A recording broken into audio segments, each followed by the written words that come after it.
In the beginning was the surplus, and the surplus was with man, and the surplus was man. That is how the sage speaks in the cold chamber, right? His voice has this low, ancient cadence, kind of like Koalith measuring vapor under the sun.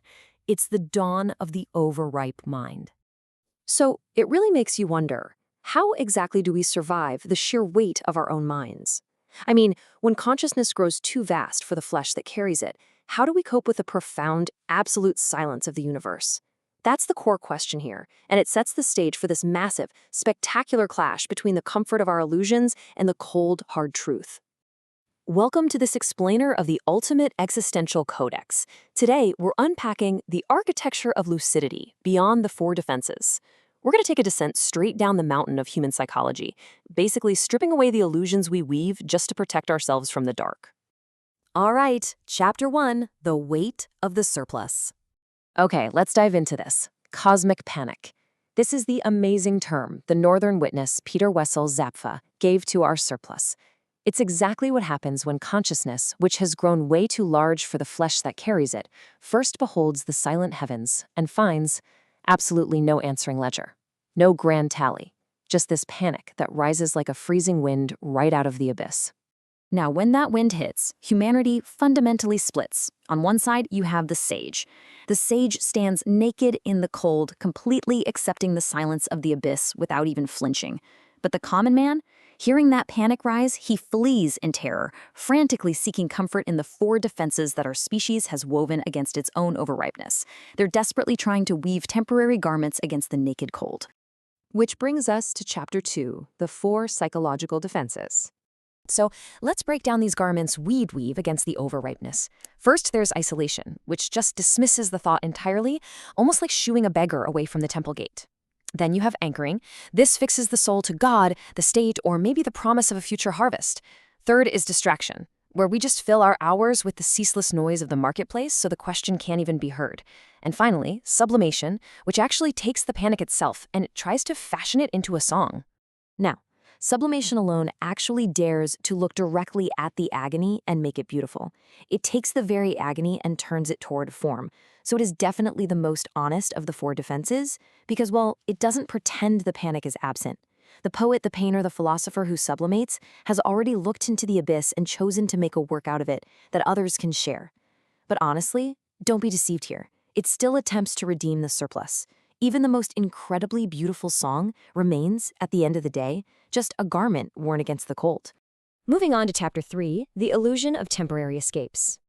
The thing is, these psychological walls are entirely fragile. They're basically loans taken out against a future that never arrives.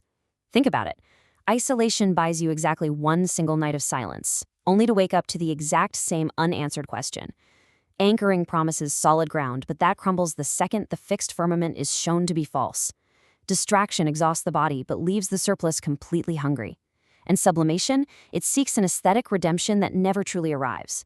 These are just the temporary escapes of a consciousness hoping to be spared, and you have to renew them every single morning at greater and greater interest. And so the sage addresses the common man who is still desperately clinging to these frail shelters. He speaks as someone who has already walked way beyond them, saying, "You call my lucidity cruelty, yet it is only the refusal to keep borrowing comfort that must be repaid with interest of despair. Denying reality is a debt, you guys, and despair is its crushing interest." Chapter 4, The Absurd Hero's Daily Labor. The sage names this hero Sisyphus, after the stone and the mountain. Sisyphus stands totally outside these defenses as the one who just flat out refuses the garment. And this brilliantly illustrates the difference here. Where the masses rely on temporary loans that keep coming due, Sisyphus chooses heroic revolt. We're not talking about a single dramatic cry to the heavens. It is the permanent residence of a mind that has already paid the full price up front. He walks with absolutely no wall around the liquid fray of his awareness. Unlike the artist, Sisyphus doesn't try to sing the stone into lyric. He doesn't expect the mountain to change its terms, and he certainly doesn't try to transform his pain into something pleasant. He accepts the pain as the very shape of the hour itself. Distraction is actually the enemy of his labor here, because pushing that boulder demands total attention, without the mercy of novelty. He simply continues to push, and in the pushing, he finds a peace that owes absolutely nothing to aesthetic transformation. Which brings us to our final act, Chapter 5. The Architecture of Lucidity. This journey into truth is a really deliberate descent away from illusion. It's a refusal of the very first premise that those escapes rest on, the idea that the surplus has to be limited for life to be livable. So what do? We diagnose the surplus. We feel the dread before the abyss. Then we disarm. We slowly, gently shed every single psychological garment that once seemed so incredibly necessary. And finally, we take the walk down the mountain. The truth only really arrives when the artist's song is set down and the mind just stands naked in the room. Now, I won't lie, there is a real emotional toll to this lucidity. You have to leave behind the fleeting, noisy distractions of the marketplace, and you arrive at a very specific, durable loneliness.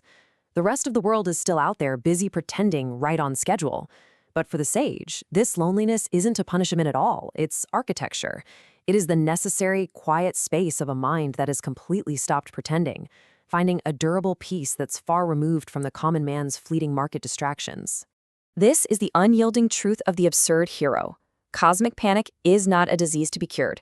It's not some dragon that needs to be slain. It is literally just the native climate of a consciousness that has grown larger than its world. Think about it. Where isolation dismisses, lucidity retains. Where anchoring fixes, lucidity remains fluid. Where distraction occupies, lucidity leaves the mind totally free to turn upon itself. The hero doesn't conquer this climate, they just learn how to walk within it.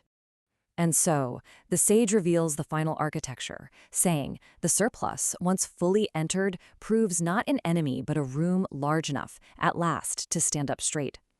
When you finally stop waiting for the heavens to answer, and when you stop trying to cure your own awareness, you find this incredibly hard-won peace. You actually make a home in the walking itself. So the question is, will you keep renewing those high-interest loans of temporary escape? Or are you ready to shed the garments, face the silent heavens, and finally inhabit your own durable lucidity?